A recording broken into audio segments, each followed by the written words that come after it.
So, the new season of The Walking Dead just began with record-breaking ratings, and the episode was really amazing, especially for anyone who considers him or herself a fan of zombies. However, some people aren't quite aware of the origins of zombies, or just how many different types of zombies there actually are in the world, be that fictional or otherwise. So, I'm here with my zomsociate Ziggy to talk a little bit about everybody's favorite cannibalistic creatures, zombies. Now, Ziggy, you've recently done some research into the origin of zombies, and, well, I've got a general understanding of the subject. Could you just tell us a little bit more about the origin of zombies, especially for those here listening who are interested? Although corpses reanimated through various means appear in many cultures across the world, the foundation of the modern zombie myth, the ones we've recently come to know as walkers, rests largely with George A. Romero's Night of the Living Dead series. So what he did was he blended elements of traditional vampires, ghouls, and Haitian zombies to create this sort of undead monster that can become a world-ending plague. So from here, we see that the zombie myth will branch out in several different directions. I see. So, I guess that includes, all of the movies before Romero started making his movies in 1968, like The Plague of the Zombies and White Zombie and what else have we got? I Walked with a Zombie. I guess the major difference between those movies and George A. Romero's Night of the Living Dead is that those often rest almost solely with an idea of a witch doctor or witchcraft or voodoo controlling sort of individual zombies as slaves, while what George A. Romero creates is a monster, a creature that spreads its own plague and isn't sort of controlled by an overarching witch doctor. I see. So, I guess what we're trying to say here is long ago, before the Romero zombies actually came into play, the history of zombies lies within voodoo. Is that correct? Well, within folklore. So, the idea of voodoo zombies is very specific to that culture, but there's zombies all over the place. As far as corpse-walking, dead-eating monsters exists all over the place. Let's look at some of the types that we've encountered recently in popular culture. Yeah. First of all, I guess one thing, true among almost all zombies are that, they are undead. They have an urge to eat human fresh human flesh and or brains. And they have lost their human moral thought process. And, generally they can take more physical trauma than a regular human being. But, in most situations they can be killed by certain means, such as most commonly destroying the brain. So one of I think the most interesting things about the changes in zombies, the zombie myth, as we get through the Night of the Living Dead and into sort of more modern concepts of zombies, is that there's always the issue of the outbreak. What has caused the outbreak? So in sort of traditional sort of voodoo practice, it's a witch doctor taking control of your body and enslaving you, or Baron Samedi doing the same thing. But more popularly, people in sort of common times, that's the wrong term. In modern times, what we see is people trying to explain the zombie outbreak, the zombie virus, the zombie infection in sort of a scientific way. So it's an outbreak of a bacteria or a virus or a fungus or something like that. Yeah, in a lot of, I guess, zombie lore that we've had recently, most of the examples I can think of off the top of my head anyway would be in the situation where they are explained is, yes, definitely like viruses, plagues, or parasites. But, there are rare cases even nowadays where we see like voodoo taking place or, aliens causing zombie outbreaks on Earth. But, yeah, definitely viruses and scientific explanations are the most common reason for zombie outbreaks these days. Alright, now we're going to go into some of the main differences between various kinds of zombies. First, we'll start with just a very broad explanation of, I guess, the common zombie nowadays, the average aspects of the dead zombies, the Walking Dead zombies, Resident Evil zombies, etc., etc. And these are generally flesh-eating, slow-walking, bite-infecting zombies. Their mobility is limited to walking or crawling only in most situations, and depending on the media, their deaths are generally caused when the brain is destroyed or when they're completely vaporized or burned. And again, in most situations, their Their speech is limited to meaningless groans and moans, with, a few exceptions, such as Bub in a certain movie, who gained the ability to mutter certain words. And, their intelligence is basic instinct only, but they have heightened hearing and are often drawn to a source by, a gunshot or something falling over. And when it comes to sight and strength, generally they are human-like. So another example of a zombie type would be kind of the running zombies that we see appear in the last, I would say, probably like 2 decades or something. We start seeing running zombies appear. What do you think? Oh yeah, since the first real example, I guess, of running zombies that was at least made popular anyway would probably have been the 28 Days Later movie. Right.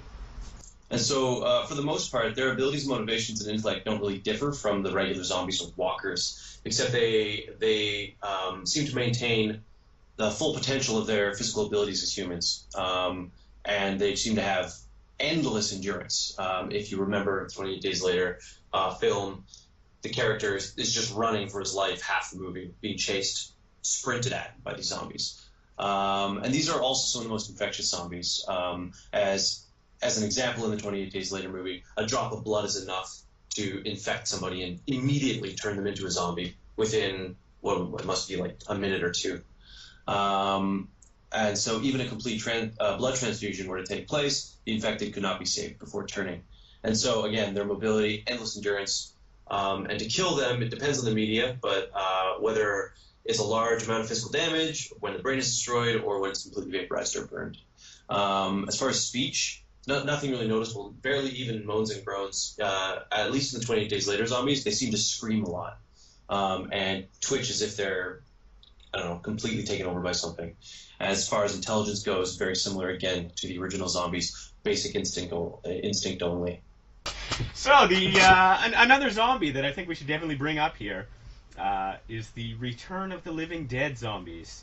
Now, the Return of the Living Dead, I think a lot of hardcore fans will know that this is, I guess, in some senses, an unofficial sequel to the Night of the Living Dead. But the zombies here are very different from the ones in the Night of the Living Dead, and they actually sort of make a spoof on that in the movie. Anyway, these zombies, they actually eat brains to stop the pain of being dead for a short time. Eating brains. How does that make you feel? It makes the pain go away. And aside from completely burning their bodies, they are entirely impervious to death.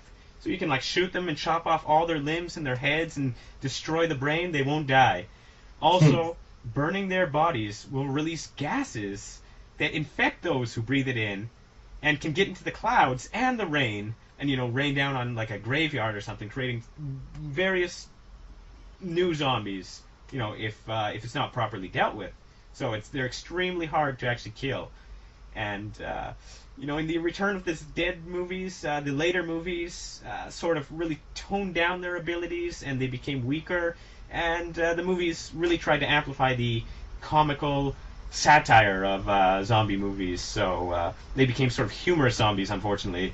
But I think another thing about these, the Return of the Living Dead zombies that really we have to mention here is they often have the ability to speak, although generally not as fluent as humans. Their intellect is surprisingly high, as they are aware enough to be able to trick some humans, as they do in the first movie. Their mobility is generally equal to that of a human, maybe a little less. It's hard to say for sure. And as I mentioned a moment ago, to kill them, they need to be completely vaporized or burned, at least in the earlier movies. These zombies are actually quite, powerful, and if they actually appeared in our world today, I think they may already be here. Uh-oh. Send more paramedics. Well, another really sort of interesting take on the zombies is if there's ever a zombie that's the most powerful, the most terrifying zombie you can think of, I would say it would be zombies with superhuman abilities. And these do exist. Because during the sort of popular adoption of zombies and zombie myths in the last sort of 10 years or so, Marvel got on this as well, and they created the Marvel zombies. And these are basically your favorite superheroes, the Hulk, Wolverine, Spider-Man. They retain their regular superhuman abilities, plus they are also zombies. So they have the urge to eat human flesh. And these, I would say, are probably the most most terrifying zombies to threaten human life, because they have their galactic strength, their stamina, their speed, their ability to climb on walls and spin webs and heal rotting flesh. They have superhuman mobility, and as far as death goes, it really depends on the zombie in question. But you'd have to really try hard to vaporize, kill, cut the head off of, whatever, those zombies. Also, their speech seems to be having almost near human ability to communicate. So they're essentially themselves, except giant, powerful zombies. They have also their near human intellect and are able to work in groups. And really, the biggest motivation behind them is that they're very, very hungry and want to eat human flesh. So instead of saving humans, they're eating humans. And that to me is pretty terrifying.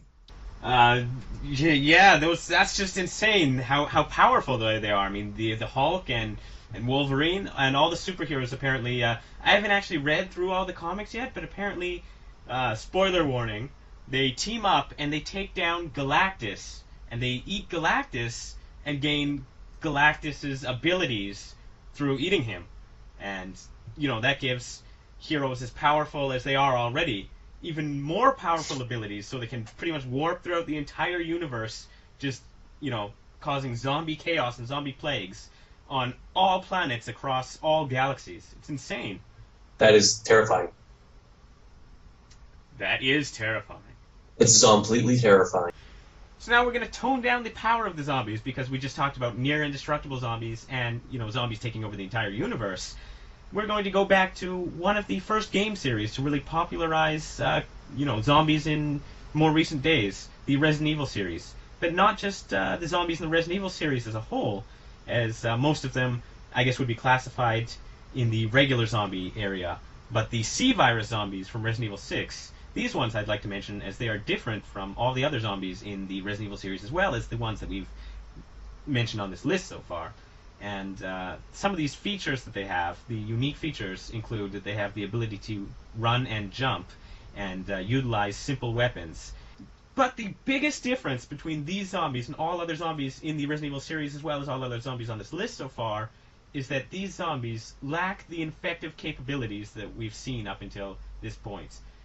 In most cases, zombies will infect people through bites, through transmission of saliva, or through drops of blood, sometimes just from scratches, and, in very rare cases, when a person bites a zombie, he'll also be infected.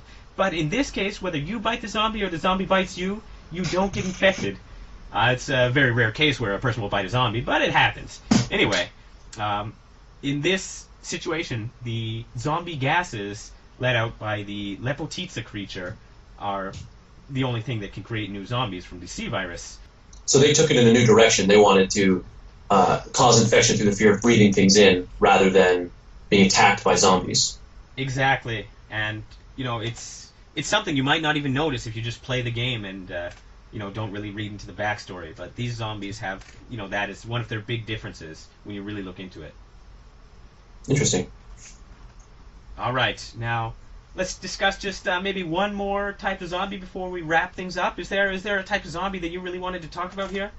Well, there is one kind of zombie that I honestly think is even more terrifying than the running zombies. And this is one that's haunted my dreams since I was a young child. My sister first introduced me to these zombies when I was young, and they are probably the most powerful, terrifying zombies. And they're special because they don't seem to represent. They don't seem to. Sorry, these zombies are special because they don't present any urge to eat flesh or kill you. Although they threaten you, they'll chase you and stuff, but they never seem to sort of pull the trigger, I guess, theoretically. But these are the zombies that seem to only have an urge to dance and sing. These are the thriller zombies. So their mobility is their world-class dancing, as we see in the Michael Jackson's Thriller video. As far as we can see, there's no way that seems to be able to kill them. They seem impervious to death, as well as bad style. And they seem to be able to communicate through song. expressing themselves to the living in great pop ballads. And their intelligence, again, questionable, although they are able to sing and dance, so that could be considered a form of intelligence. Now, based on the Thriller video, these zombies seem to be able to spread their infection in many ways. So not only do they rise from the grave, they also seem to spread to the living, possibly through dance, possibly just from being nearby. But I think that these are the zombies that we need to look out for, the Thriller zombies. That's thrilling. So we went over 6 random types of zombies just now, and there are so many more different types of zombies, and, you know, a lot of the time, like with the regular zombies and the running zombies, we really put a lot of different kinds of zombies into one large category. If you really look into them, there's very minor differences between so many different kinds of zombies, and, you know, if everybody wants to know more about zombies, we'll make sure we do our research and bring you the newest zomfinformation. That word didn't come out as I had it. Zomformation. The zomformation.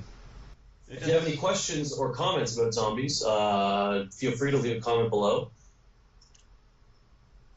Below, we're pointing, but we don't have videos of ourselves here, so you know, just below.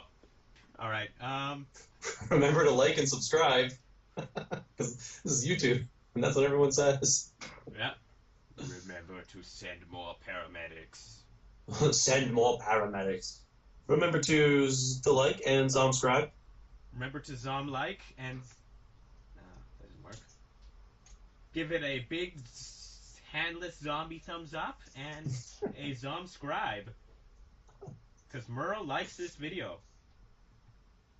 So, you know, be sure to send more paramedics, and hopefully we'll be back with a new zombie video with new zomformation in the near zom future. Okay, that was pretty bad, sorry. But that's all right, you can piece something together there. I'll piece something together there. Maybe I'll just use it as it is. I guess we're pretty much in. Should we just like moan or something? Yeah, we could just do a bunch of recording of us being zombies.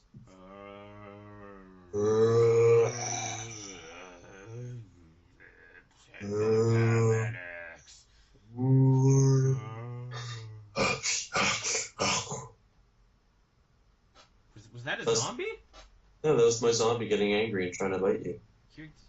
You're an emotional zombie. Yeah. Realistically, if the door's chained, it doesn't matter how many zombies are out there.